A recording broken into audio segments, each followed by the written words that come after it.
Assalamualaikum warahmatullahi wabarakatuh.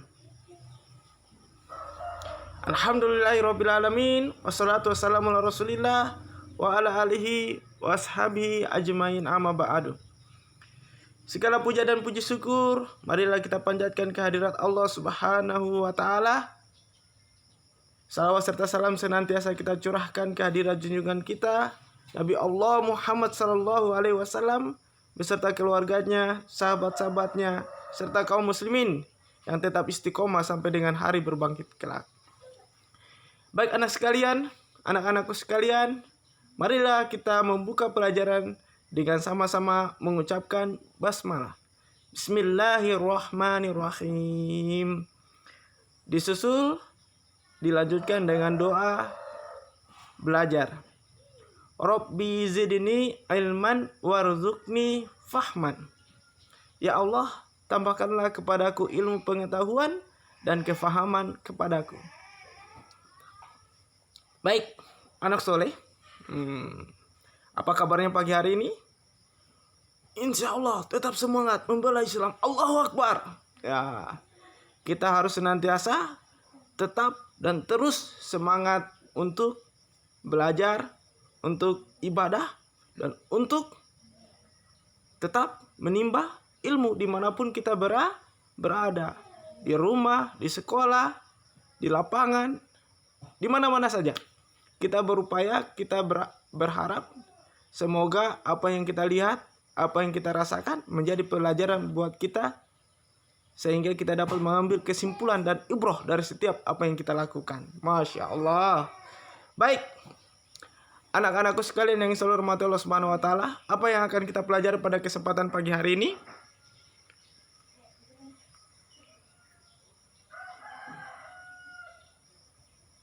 Kita akan mempelajari tentang subtema 3. Ayo selamatkan hewan dan tumbuhan. Apa yang kita selamatkan? Hewan dan tumbuhan. Kenapa harus kita selamatkan? Inilah yang menjadi pertanyaan besar. Kenapa kita harus menyelamatkan mereka? Ternyata anakku yang soleh dan soleha, kita harus melestarikan, menyelamatkan hewan dan tumbuhan. Karena kalau tidak diselamatkan, maka mereka akan punah, akan habis, akan mati. Mengapa demikian? Akan kita bahas pada pelajaran kita pada kesempatan pagi hari ini.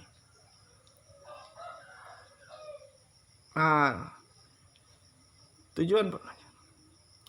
Apa yang menjadi tujuan pembelajaran kita pada kesempatan kali ini? Yaitu siswa mampu menyebutkan cara melestarikan hewan.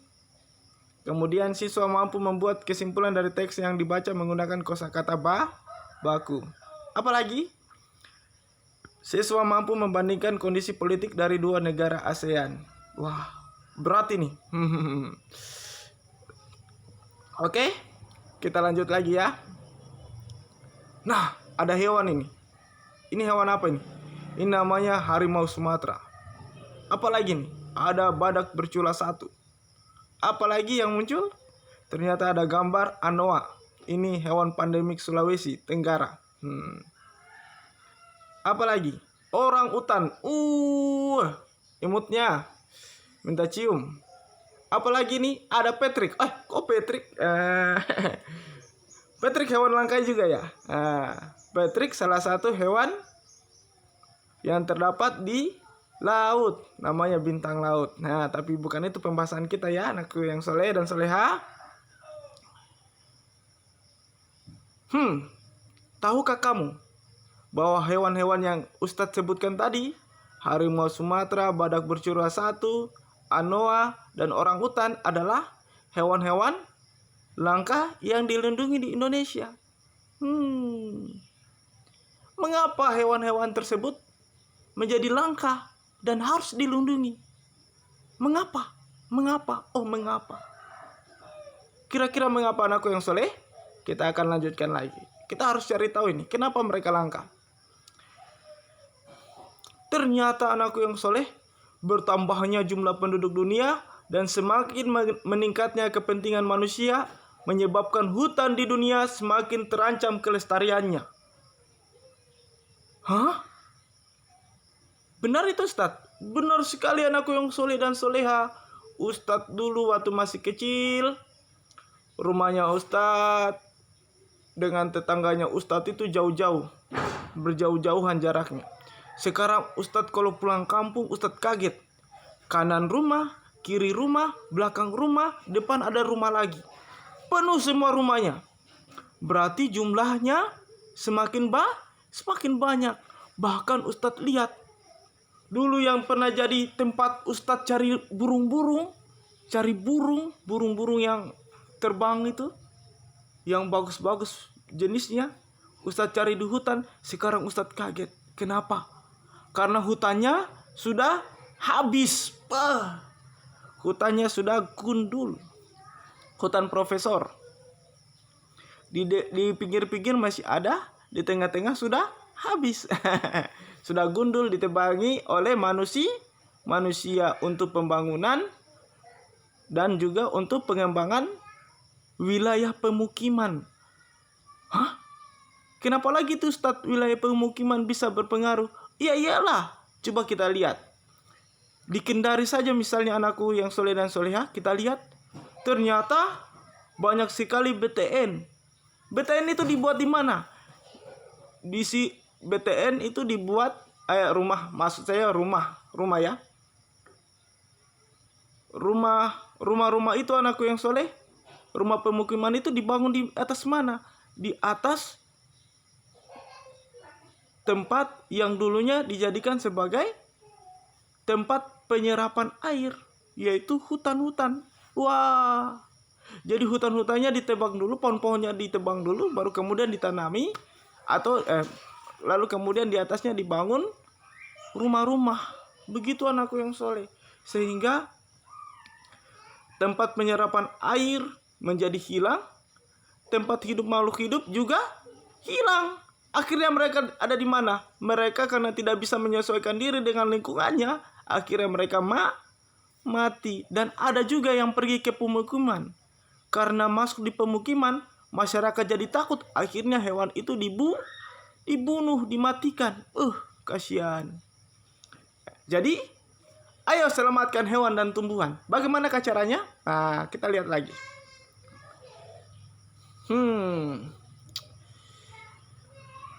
Kenapa ya? Apa ya yang harus kita lakukan untuk menjaga kelestarian hewan agar tidak punah? Kira-kira apa anakku yang soleh? Coba lihat bukunya halaman 112 dan 113. Wah, ada beberapa hal yang menjadi penyebab mengapa hewan-hewan tersebut menjadi langka, sehingga harus kita lindungi. Kira-kira apa yang harus kita lestarikan? Nah, masih ingat kan tentang kesimpulan? Ciri-ciri kesimpulan yang baik Ustaz pernah sampaikan di pembelajaran sebelumnya. Nah, apa yang harus kalian lakukan? Yang harus kalian lakukan hari ini adalah membuat kesimpulan dari teks yang dibaca dengan menggunakan kosakata yang baku. Kosakata yang baku. Apa itu kosakata baku? Sebentar kita teruskan. Yang harus kalian lakukan adalah, coba kita lihat dulu halaman 112 dan 113. Ada bacaannya itu 3 paragraf. Dari 3 paragraf itu anakku yang soleh, kita harus membuat kesimpulannya. Membuat kesimpulan dengan bahasa menggunakan kosakata yang baku. Apa itu yang baku? Ternyata anakku yang soleh, kosakata baku itu adalah kata-kata yang sesuai dengan kaidah yang dibakukan berupa pedoman ejaan, tata bahasa baku dan kamus umum. Ini berdasarkan PUB, pedoman umum ejaan bahasa Indonesia yang sudah disempurnakan. Sedangkan lawannya adalah kosakata tidak baku.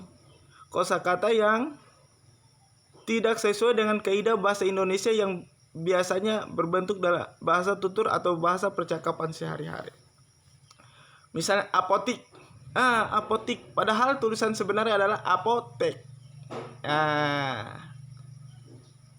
apotik, dan apotek. Dan masih banyak lagi kata-kata baku dan bahasa tidak baku. Yang harus kalian lakukan hari ini adalah membuat kesimpulan dengan menggunakan kaidah bahasa Indonesia yang sudah disempurnakan, yaitu kosakata baku. Oke? Apa yang kalian simpulkan? Yang kalian simpulkan adalah bacaan pada halaman 112 dan 113. Oke, anakku yang soleh, kita lanjut lagi. Selanjutnya, ini dia. Ini yang harus kalian simpulkan. Indonesia merupakan negara kepulauan yang kaya akan beragam jenis hewan dan tumbuhan. Setiap pulau Indonesia memiliki hewan yang unik dan menjadi ciri khas. Pulau Komodo secara resmi dan lain sebagainya. Ya, silakan dilanjutkan membacanya. Halaman 112 dan 113. Oke, anakku yang soleh, sudah dilihat? Oke, sudah dilihat. Baik, kita lanjut lagi.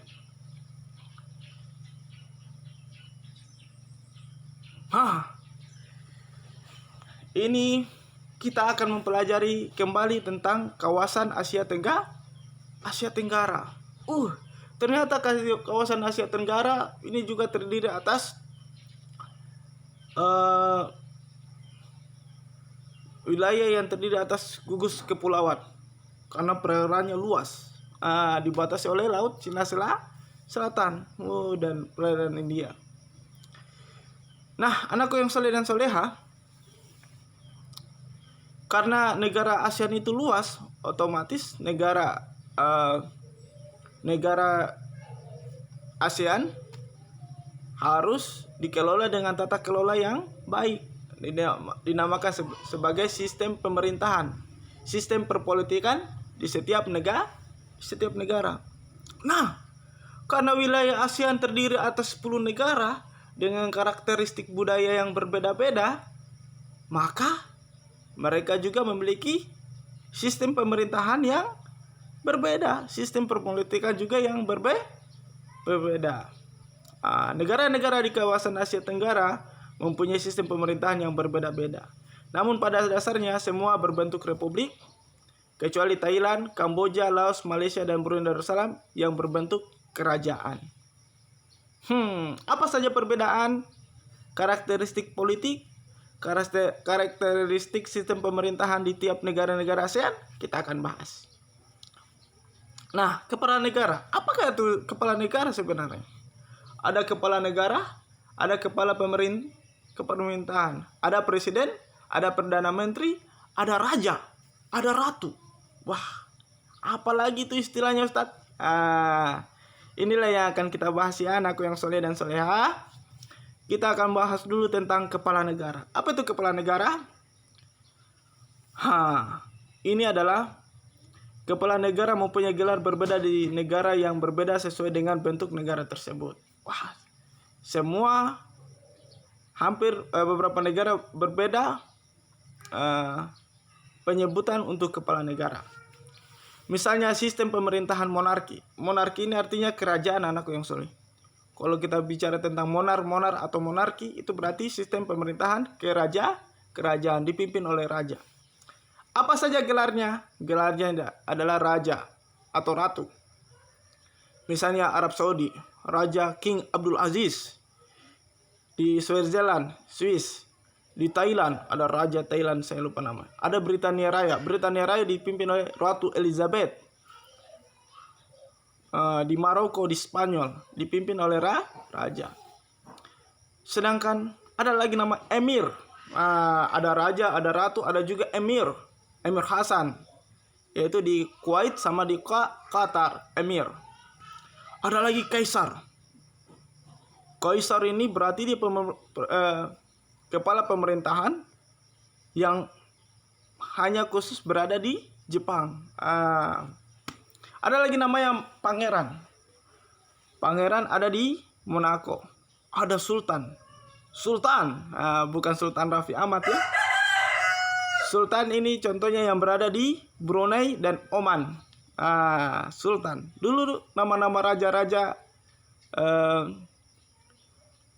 di yang pimpin wilayah Islam selalu dikaitkan dengan sultan.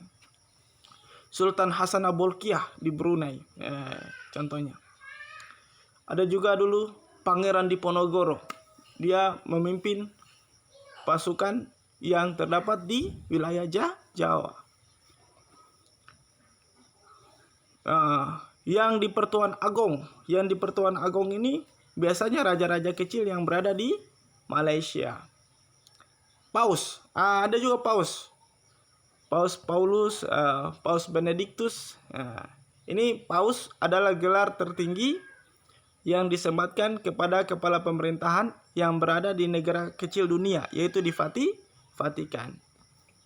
Jadi ada kepala negara yang disebut sebagai raja, ada kepala negara yang dipanggil juga sebagai ratu, ada yang dipanggil juga sebagai emir, ada dipanggil juga kaisar, ada yang dipanggil pangeran, sultan.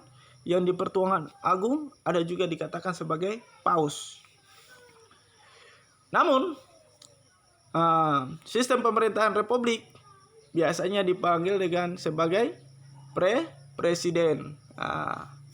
Presiden dulu ada namanya ketua, tapi sekarang tidak dipergunakan lagi. Misalnya ketua Republik Rakyat Tiongkok tidak dipergunakan lagi, sekarang diganti menjadi presiden.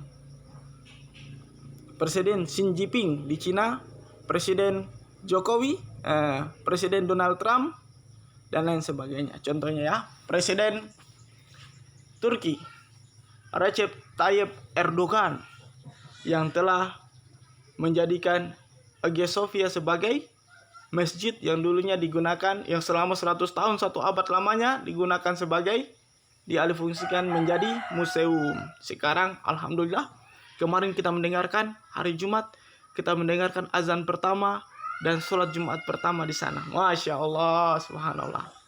Ya, ada gelar kepala negara yang katakan sebagai presiden untuk wilayah republik, ada yang dipakai sebagai kepala pemerintahan monarki untuk kerajaan dipanggil raja, ratu, emir, kaisar, pangeran, sultan yang di Pertuan Agung maupun paus. Oke, anakku yang soleh, paham? Itu kepala negara. Dan ternyata ada juga kepala pemerintahan. Wah, ada kepala negara ini, ada kepala pemerintahan. Kepala pemerintahan itu apa sih sebenarnya? Kepala pemerintahan itu, anakku yang soleh dan solehah, dia hanya memimpin pemerintahan atau kabinet dalam satu lingkup kekuasaan. Dia tidak berwenang dalam mengambil keputusan di luar negeri, misalnya pertemuan bilateral, pertemuan antar negara, mengambil keputusan-keputusan penting yang melibatkan 2 negara atau lebih, itu dipegang langsung oleh presiden atau kepala negara. Sedangkan kepala pemerintahan dia hanya bersifat urusan-urusan yang berkaitan dengan kabinet atau pemerintahan.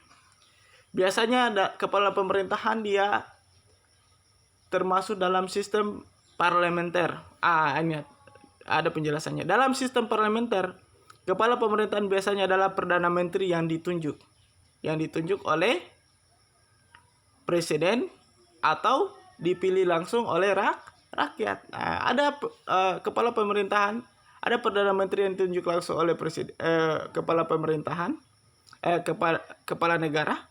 Ada juga Perdana Menteri yang ditunjuk yang dipilih langsung oleh rakyat.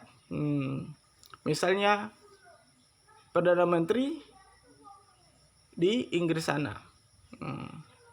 Mereka dilakukan pemilihan umum. Dalam sistem presidentil, kepala pemerintahan seringkali merangkap sebagai kepala negara dan bergerak presiden atau raja. Kalau presidentil, dia merangkap. Dia sebagai kepala pemerintahan, juga berangkap sebagai kepala negara. Ya, seperti itu anakku yang soleh. Ya. Tadi kita sudah mempelajari tentang gelar-gelar kepala negara. Sekarang gelar kepala pemerintahan apa saja? Ada namanya kanselir. Misalnya di Jerman sana, kanselir. menteri pertama, ada juga perdana menteri. Nah, kepala negara, ingat anakku yang soleh ya, kepala negara itu dia bertugas dalam hubungan internasional. Misalnya menerima presiden dari luar negeri, konferensi tingkat dunia, namun tidak ikut campur dalam pemerintahan. Contohnya raja. Dia tidak berwenang untuk mengatur DPR misalnya, membuat draft undang-undang misalnya, dan lain sebagainya. Karena yang bertugas itu diserahkan langsung kepada kepala pemerintahan. Dia mengurusi pemerintah dalam lingkup kekuasaan itu. Sedangkan kepala pemerintahan, dia mengurusi dan mengepalai semua pemerintah di negara tersebut. Contohnya adalah Perdana Menteri. Kalau kita mungkin namanya Menteri Dalam Negeri. Luar biasa nih, Menteri Dalam Negeri sama dengan Perdana Menteri. Kalau di Indonesia anakku yang soleh, dia rangkap dua. Kepala pemerintahan sekaligus kepala negara dipanggil presiden. Jadi presiden di Indonesia dia bertugas sebagai kepala negara sekaligus kepala pemerintahan. Ya ini. Di Indonesia kedua jabatan itu digabung menjadi seorang presiden, kepala negara, dan kepala pemerintahan. Oke. Nah, anak-anakku sekalian yang saya hormati Allah Subhanahu wa taala. Allah Subhanahu wa taala berfirman dalam surat Al-An'am, "Dan tiadalah binatang-binatang yang ada di bumi dan burung-burung yang terbang dengan kedua sayapnya, melainkan umatku juga," kata Allah Subhanahu wa taala. "Tiadalah kami alpakan sesuatu pun dalam kitab-kitab Allah, kemudian kepada Tuhanlah mereka dihimpunkan." Anakku yang soleh dan soleha, di mata Allah Subhanahu wa taala semua makhluk hidup itu adalah makhluknya Allah Subhanahu wa taala juga. Mereka dalam keadaan berjalan di atas bumi dengan kedua kakinya, atau memiliki 4 kaki misalnya, dia berjalan di bumi, maupun yang terbang di angkasa, ataupun yang berenang di lautan. Allah Subhanahu wa taala menyatakan mereka makhluknya, dan mereka berzikir mengingat Allah Subhanahu wa taala dengan cara mereka masing-masing. Sedang kita manusia menggunakan lisan maupun perbuatan kita untuk berzikir kepada Allah Subhanahu wa taala. Dengan lisan kita misalnya mengucapkan asma Allah, dengan gerakan kita adalah beribadah kepada Allah. Maka oleh sebab itu apa yang harus kita lakukan? Yang harus kita lakukan adalah menjaga kelestarian lingkungan kita supaya kehidupan kita seimbang. Kira-kira kalau seandainya ikan di lautan semuanya mati, musnah karena terjadi pencemaran laut, kita mau makan apa? Makan daging sapi misalnya. Daging sapi kalau seandainya makanannya sudah terkontaminasi dengan bakteri-bakteri jahat dan bahan-bahan kimiawi yang berbahaya, apa yang terjadi? Maka kita mau makan apa lagi? Makan apa lagi? Ayam kita lihat. Kalau Allah Subhanahu wa taala sudah menimpakan sakit menjadi flu burung misalnya, makan apa lagi? Maka oleh sebab itu anakku yang soleh dan soleha, kita harus menjaga kelestarian dengan menjaga alam kita, dengan menjaga setiap makhluk hidup, sehingga mereka bisa bebas untuk mencari makan dan rezeki dari Allah Subhanahu wa taala, dia menikmati, sehingga ketika mereka sudah sampai pada batasnya kita panen, ya kita menikmati dengan cara yang bijak, tidak berlebihan anakku yang soleh. Bangun rumah misalnya kita menggunakan kayu, bukan menebang hutan seluruhnya, kita mencari kayu seperlunya, seperti itu ya. Allah Subhanahu wa taala sudah menerangkan binatang-binatang di bumi ini, burung-burung yang terbang dengan kedua sayapnya, dia termasuk umat Allah juga yang harus kita jaga dan harus kita lestarikan. Nah, anakku yang soleh dan soleha, mengapa ini perlu? Allah Subhanahu wa taala, Rasulullah SAW mengancam dan sangat membenci kepada orang-orang anakku yang soleh dan soleha yang tidak berkasih sayang dengan makhluk binatang-binatang.